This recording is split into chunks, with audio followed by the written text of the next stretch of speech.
Welcome back to the channel. Didn't have a video last week. Hope everyone had a Merry Christmas. Hope you're looking forward to a wonderful new year. Going to go in the shop and things are going to change up here for a couple weeks. As most of you know, I have a 62 Ford unibody. We're doing some upgrades on. We're going to run a few videos on it, and even though the C10 is still moving forward, and that way we can kind of break it up and not bore you to death with block sanding and what have you. So a couple upgrades in the shop. Got some new LED lighting. Also put some new LED lighting in my paint room.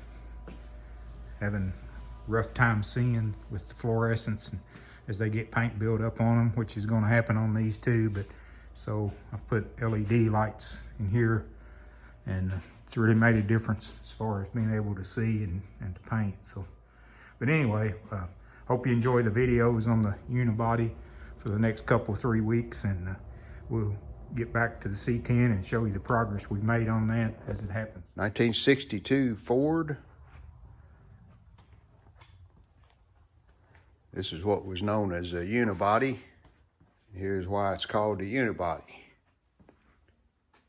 You can see that the bed comes all the way up to the door.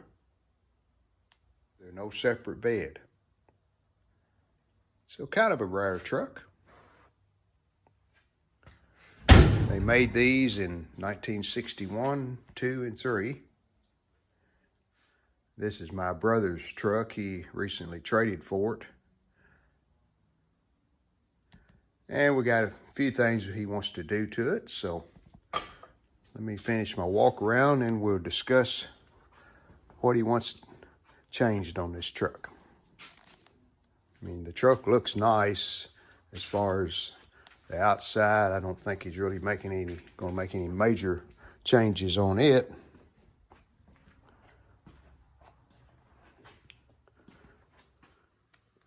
Looking at the engine compartment, this is a 302 carbureted engine. That's air conditioning, power steering.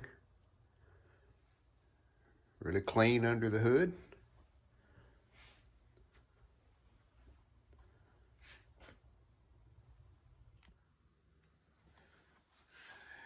Nice interior. This was custom made by an upholstery shop. You can see the pattern in the back of the seat. Kind of unique. And door panels match.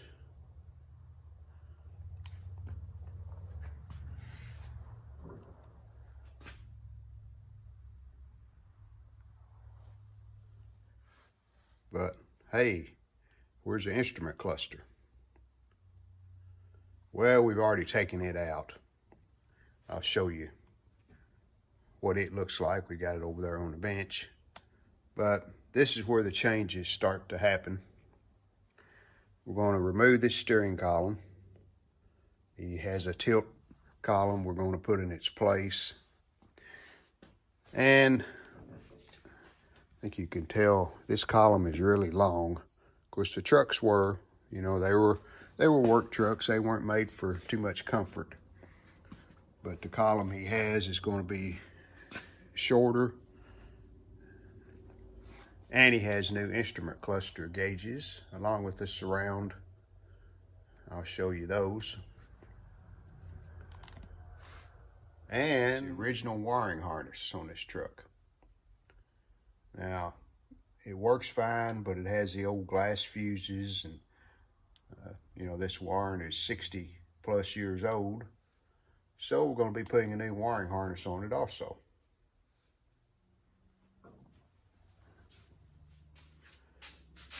And here's the old instrument cluster.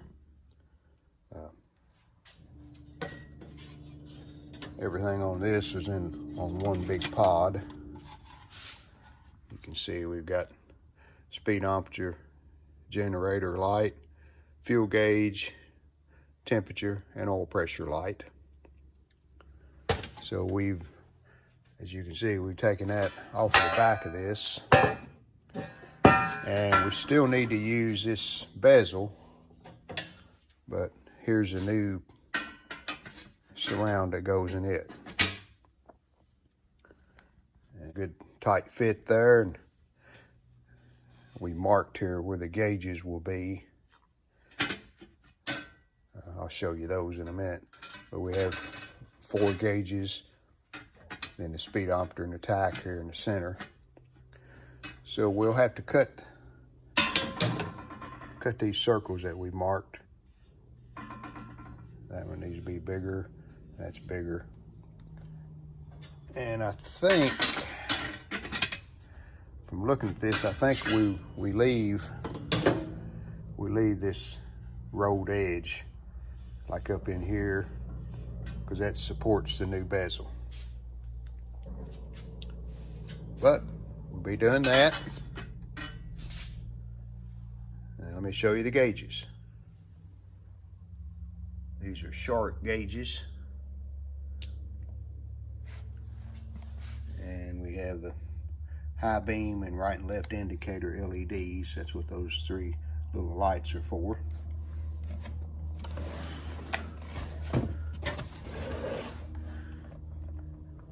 And we should have all the electrical connections and the sending units and everything to hook these up. But there's the back of the gauges.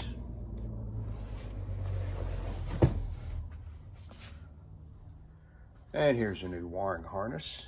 It has modern type fuses under that cover. Flasher, there's an extra relay there mounted on the harness.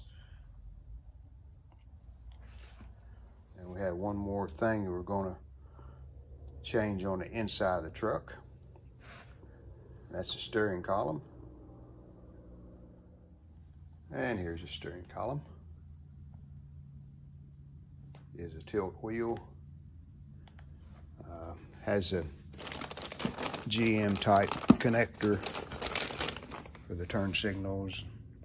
The harness that goes to that. So we'll have to adapt that over to the Ford. And this is a chrome finish on this column.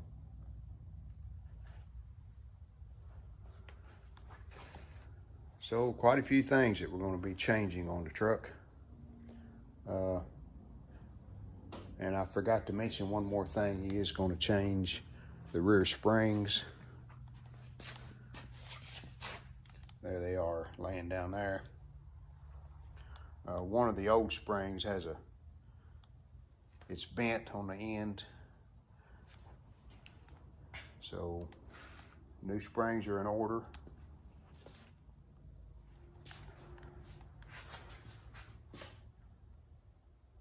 As we begin the changes on this truck, I think today we're going to try to get the steering column pulled out. I know it has a coupler down at the steering box that'll have to be taken loose, and then the shifter is on the column too, so we'll have to figure out how it unhooks. But we'll try to get this steering column out. So let's get started. All right, got a packing pad, as I call it, over the fender to protect it.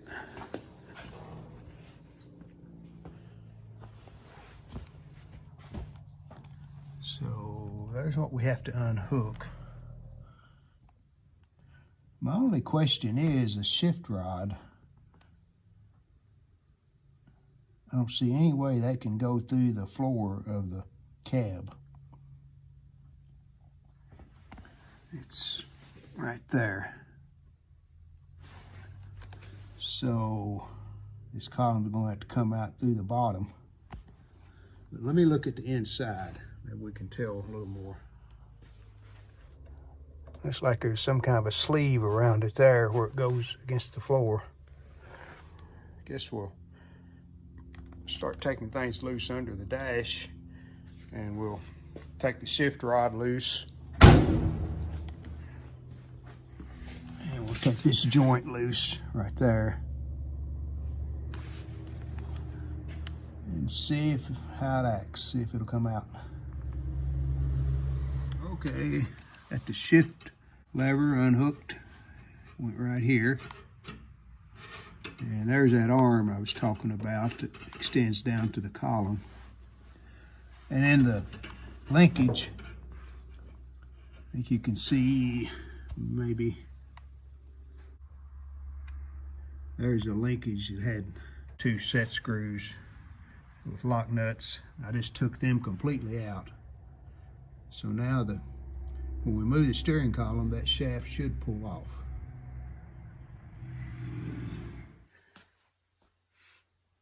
Well, the column definitely has to come out from the engine side, but I've taken everything off so the tube will slide down. Here's what it looks like out here under on the firewall. So that shift lever will not, he's turned it there now, it will not allow that to come out from the interior. So we're hoping we can just hold the linkage out of the way and it'll slide out to the bottom of the frame. All right, we got the column out. Come out from the engine side. We had to raise the front of the truck up to get it completely out, but it's out of there. That's quite a job.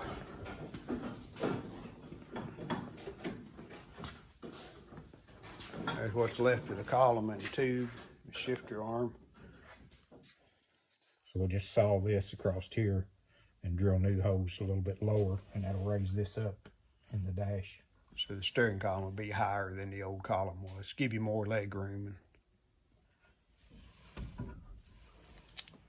When they put the vintage air in, or whatever brand it is, instead of taking these out, these are the old controls. They just cut them off. There's 3 of them behind the dash there.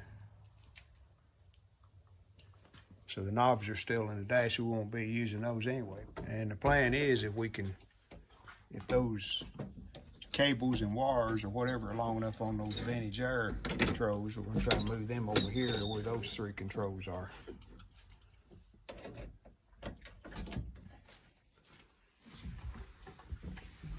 Okay, that ought to make it set up closer to the dash, and it does. So I don't want to go much closer because the gate's closer. So We got the column mounted in the dash in the position that he wants it. So now we're underneath, and we're gonna try to hook up the shift linkage.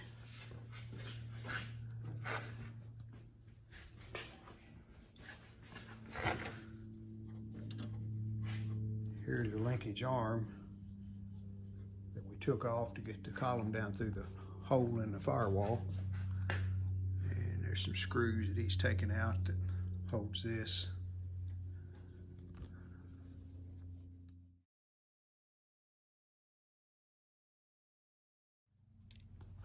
Well, let's get to work on this instrument cluster. So I'm going to get the gauges out of the package and just confirm that they mount like I think they do.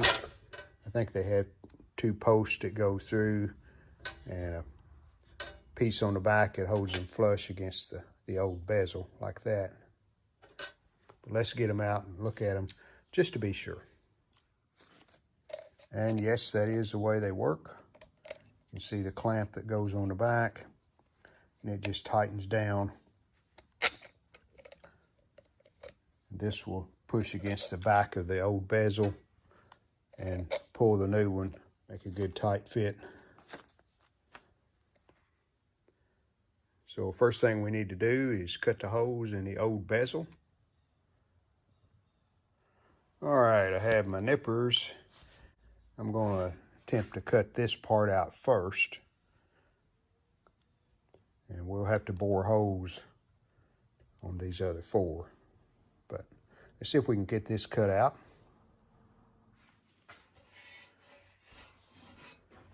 All right, with a little help from the cutoff wheel on the grinder, we got the first 2 cut out. I was able to use the nippers after I got through the initial bead right here. That's really tough stuff.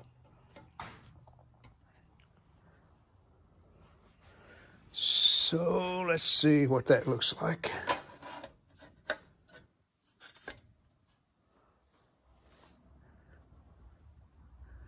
And looks like we're a little shy, so we're gonna have to do some more trimming. But that's better than too big.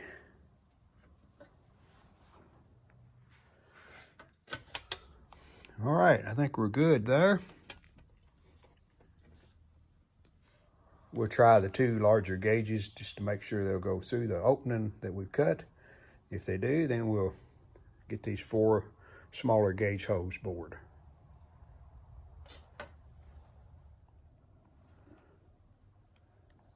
All right, they're both free and we'll move around, so I think we're good.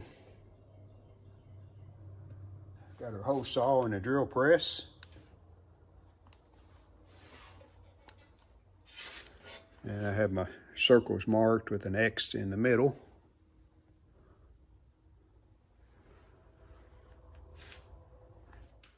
Well, we got the 4 holes cut out. And now we're using some paint stripper because these corners, this white shows through on the aluminum. So we're trying paint stripper. We think that'll take it off just enough to where you won't see any more white. It says 2 minutes. We'll see how if that's true or not.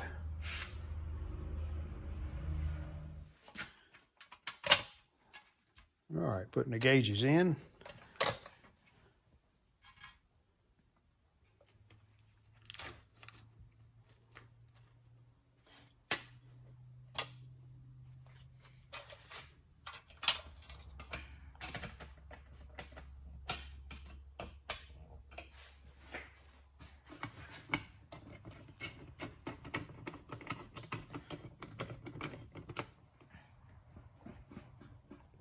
Good tight fit, ain't it? Ain't going nowhere, are they? Putting the LEDs in for the high beam and the right and left blinker.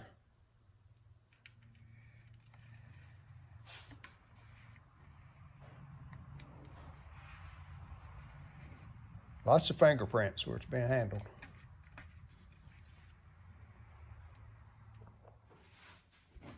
Looks pretty good. I'm gonna set it in the truck and just see what it looks like. Well, it fit back in there, which it should by using the stock bezel underneath that. It's pretty good.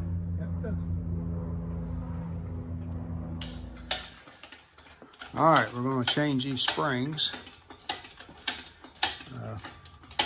This side looks like it might be pretty simple. Well, you haven't had the bolts out though, have you? Yeah, they've been out before. I haven't been about. Okay, yeah, they look like they'll come out all right.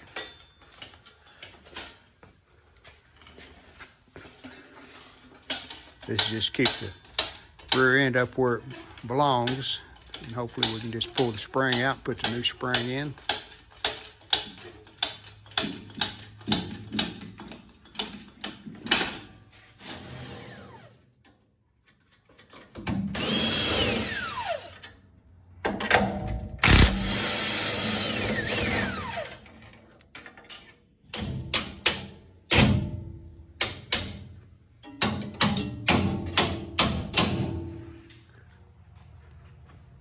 And there's the new springs. Wasn't too bad of a job. The main problem we had was those front bolts. They kind of seized up in the bushing of the old spring.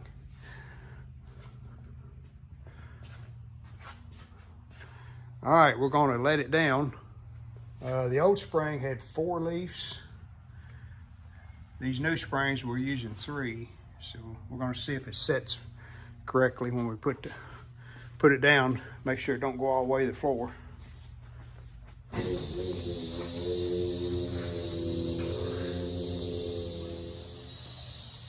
All right, let's see how low she goes.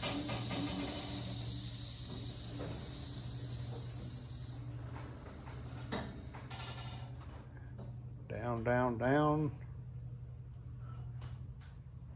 What do you think? I think if we could left it from 4 in, it'd been too tall, wouldn't it? Time them springs get wore in a little. All right, we're gonna call that successful.